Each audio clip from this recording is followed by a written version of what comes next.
Hello बच्चों, आपका बहुत बहुत स्वागत है।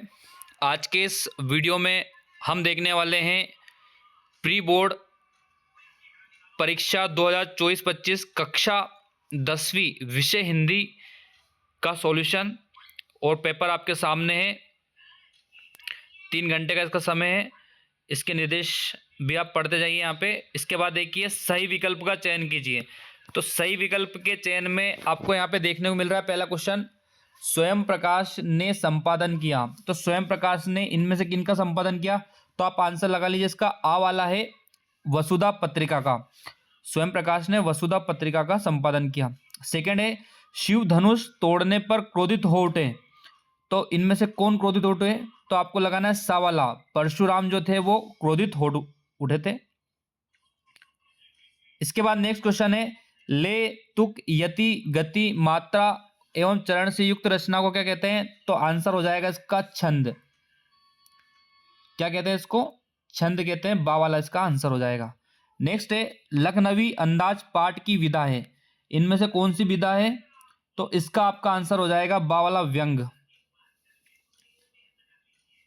नेक्स्ट क्वेश्चन है जिस समास में प्रथम पद विशेषण एवं द्वितीय पद विशेष होता है उसे कहते हैं।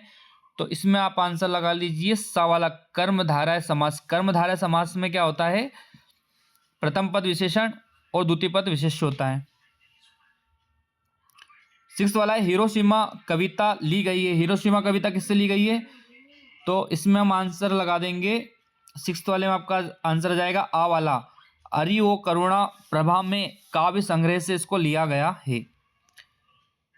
क्वेश्चन नंबर जो आपका 2 है रिक्त स्थानों की पूर्ति कीजिए। आपको दो ऑप्शन यहाँ पे दे रखे हैं।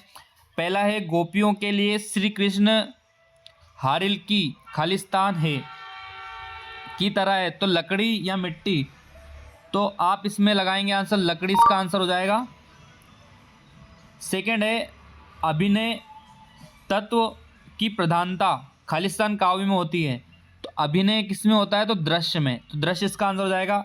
थर्ड है वीर भयानक एवं रौद्र रस में कौन सा गुण होता है? ओज गुण या माधुर्य गुण? तो ओज गुण होता है। कौन सा गुण होता है? ओज गुण। चौथा है बाल गोविंद भगत के गीतों में खालिस्तान का भाव व्यक्त हुआ है। तो आपको लगाना है इसमें प्रभु मिलन।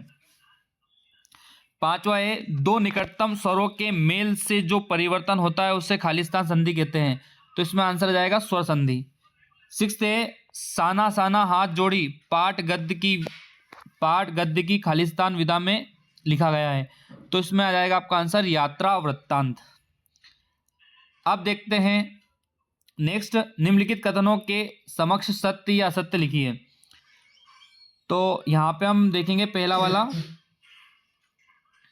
स्क्रीन को थोड़ा बड़ा कर लेते हैं, ठीक है। इसमें पहला निराला पूंजीवाद के समर्थक तथा पोषक थे। तो ये हो जाएगा आपका असत्य। क्या हो जाएगा? असत्य। इसके बाद जहां अलौकिक आश्चर्य का भाव उत्पन्न हो वहां विवत्स रस होता है। तो ये भी असत्य हो जाएगा। तीसरा उपन्यास में कई कथाओं का समावेश होता है। तो ये बिल्कुल सत्य है, कई कथाओं का समावेश होता है। चौथा है सभ्यता संस्कृति की पाठशाला है। सत्य असत्य? तो ये भी हो जाएगा आपका असत्य। 5वां है कर्मवाच्य में क्रिया सदैव आकर्मक होती है। तो ये भी हो जाएगा असत्य। और 6ठा हिरोशिमा की घटना विज्ञान का सदुपयोग है। तो ये भी असत्य हो जाएगा क्योंकि ये सदुपयोग नहीं है, ये दुरुपयोग है। विज्ञान का दुरुपयोग है हिरोशिमा, क्योंकि हिरोशिमा में जो है परमाणु बम गिराए गए थे, है ना। परमाणु नहीं, सॉरी, अणु बम वहां पे गिराए गए थे, ठीक है। तो ये जो है आपका यहाँ पे सत्य सत्य हो गया। सिर्फ आपका तीसरा सत्य है, बाकी सारे असत्य हैं। अब नेक्स्ट देखते हैं सही जोड़ी। तो सही जोड़ी को हमको थोड़ा सा यहाँ पे छोटा करना पड़ेगा इसको, तब जाके आप मिलान सही से कर पाएंगे, ठीक है। सही जोड़ी का मिलान कर लिखिए। एक स्तंभ आ है और स्तंभ बा है। सबसे पहले उत्साह, उत्साह को आप मिलाइए खा से। निराला, उत्साह को किससे मिला देंगे? खा से। निराला से आप मिला देंगे, ये निराला से हमने मिला दिया। फिर दे दूसरा अप्रस्तुत कथन से प्रस्तुत का बोध। अप्रस्तुत कथन से प्रस्तुत का बोध, ये होता है आपका अन्योक्ति अलंकार। तो आप दूसरे को मिला दीजिए छा से। तीसरा है एक कहानी यहां भी, इसको आप सीधा मिला दीजिए गा से, मन्नू भंडारी। चौथा है लोकोक्ति, तो लोकोक्ति को आप मिला दीजिए चा से, इसको बोलेंगे कहावत। फिर पांचवा रास्ता दिखाने वाला, तो रास्ता दिखाने वालों को आप घा से मिला दीजिए मार्गदर्शक। और छठा है खेदुम, खेदुम को आप मिला दीजिए का से बचा हुआ है आखिरी आपका देवी देवताओं का निवास। तो आगे चलते हैं हम, लास्ट आपके जो ऑब्जेक्टिव है जिनको हमें देखना है,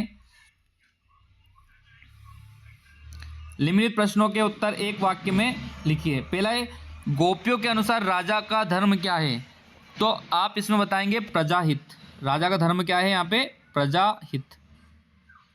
ठीक।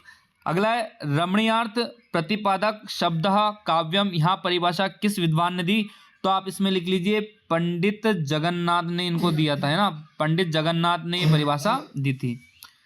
इसके बाद जो है नेक्स्ट है थर्ड वाला, शास्त्रों में काशी किस नाम से प्रतिष्ठित है, तो आनंद कानन, आनंद कानन इसका आंसर हो जाएगा। चौथा है महाराणा प्रताप शेर थे, वाक्य में निहित शब्द शक्ति का नाम लिखिए, तो इसमें लक्षण आएगा, आंसर क्या आएगा, लक्षणा। मतलब यहाँ पे लक्षण दिखाए जा रहे हैं कि महाराणा प्रताप जो थे वो एक वीर साहसी निडर व्यक्ति थे। तो महाराणा प्रताप शेर थे, तो वाक्य में कौन सी शब्द शक्ति है, तो लक्षणा शब्द शक्ति इसमें है। पांचवा है अमोला किसे कहते हैं, तो अमोला को आप यहाँ पे आपको लिखना पड़ेगा कि अमोला जो होती है एक आम की गुठली से बनाया जाने वाला एक वाद्य यंत्र होता है ना, जिसमें से आवाज आती है। सिक्स्थ वाला है भोलानाथ अपने पिताजी को क्या कहकर बुलाते थे, तो बाबूजी इसका आंसर हो जाएगा। क्या कहकर बुलाते थे, बाबूजी। और आप सभी बच्चे भी जो हैं अपने पिताजी को क्या कहकर बुलाते हैं, ये आपको कमेंट बॉक्स में लिखना है।